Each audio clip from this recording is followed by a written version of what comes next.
ده رقم النصاب، وده عم حكيم ابو زيد من نبورية البحيرة الجديدة اللي اتنصب عليه.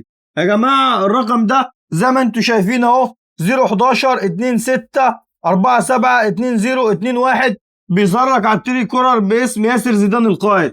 الشخصية دي انا ماليش اي علاقة بيها، انا رقمي الوحيد 012 76 120 426. اي رقم تاني انا مش مسؤول عنه. وانا يا جماعة مش بتصل بحد، الناس كلها هي اللي بتتصل بيا. هو بيجيب ارقامكم ازاي، بتوصل لكم ازاي، انا ما اعرفش.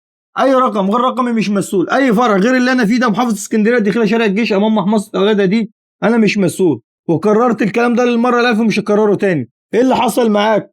اللي حصل ان في حد اتصل بيا على اساس انه اني من عندك او كده، فبنقول له الاستاذ حماده ما بيتصلش بحد، لان انا كلمته قبل كده حتى ما ردش عليا.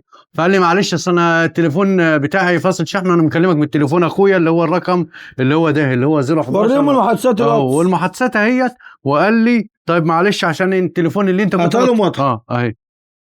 قال لي حتى في المحادثات هو اللي بدأ الكلام مع حكيم. وقال لي حتى قال لي التليفون اللي انت كنت حاجزه ومكلمنا عليه احنا جهزناه لك عشان ما حدش ياخده، بس يا ريت تحول لنا ايه 300 جنيه دلوقتي اللي هم ايه فلوس الشحن. قلت له فلوس شحن ايه، انا جاي لك عشان ناخده. قال لي طب معلش هتيجي امتى؟ قلت له على الساعه 7 المغرب كده. قال لي لا ده التليفون ممكن اي حد يشتريه، لان التليفون دلوقتي اخويا بيقول في حد حاجزه ومش كده، فايه ابعت لي 300. قلت له خلاص ماشي حاضر هنحول لك. قال لي حول لي على الرقم دي. قلت له على الرقم ده ولا الرقم الثاني؟ قال لي لا هو الرقم ده اللي عليه المحفظه عشان الرقم الثاني مقفول وما عليهوش ومش شغال دلوقتي. على اساس ان انا كده بنكلم مين؟ بنكلم حماده. وكلمه عم حكيم يفتح الواتس تاني كده وعم حكيم كلمه تاني من الواتس وقاعد عندي في المحل.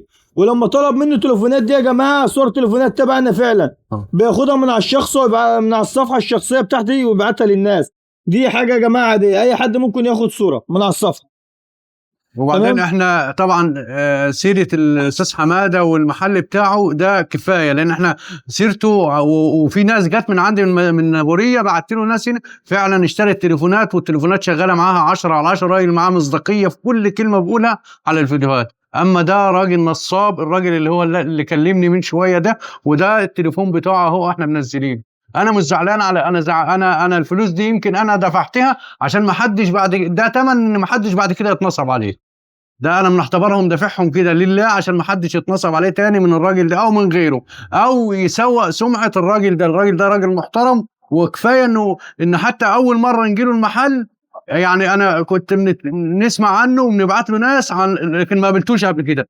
كفايه انا اول ما قابلته الراجل، حتى الراجل اللي معاه قابلني احلى مقابله عبال هو ما جه من البيت وضيفوني وعملوا كل المحاولات عشان برضه يوصلوني ان انا نشوف النصاب، لكن ما وصلناش. قفل تليفونه وما رضاش يرد علينا، وده رقم اهوت عشان برضه ما حدش يقع في نفس الغلطه تاني. وده يا جماعه عم حكيم بيقول لكم ده رقم النصاب عشان ما حدش يقع في الغلطه، ما حدش يكلم الرقم ده. ويا جماعه اي رقم يتواصل معاكم غير رقمي، حتى لو رقم تاني غير ده، اي رقم غير رقمي. والاخر مره اوضح رقمي 012 76 120 426. اي رقم غير رقمي يتواصل معاكم انا يا جماعه مش مسؤول. وعم حكيم انا ما عوضتوش بحاجه بمرض الله ومش هديه حاجه. اي حد ينصب عليك القائل مش مسؤول. تمام، وضحت لك للمره الالف. واهم حاجه صلوا على النبي.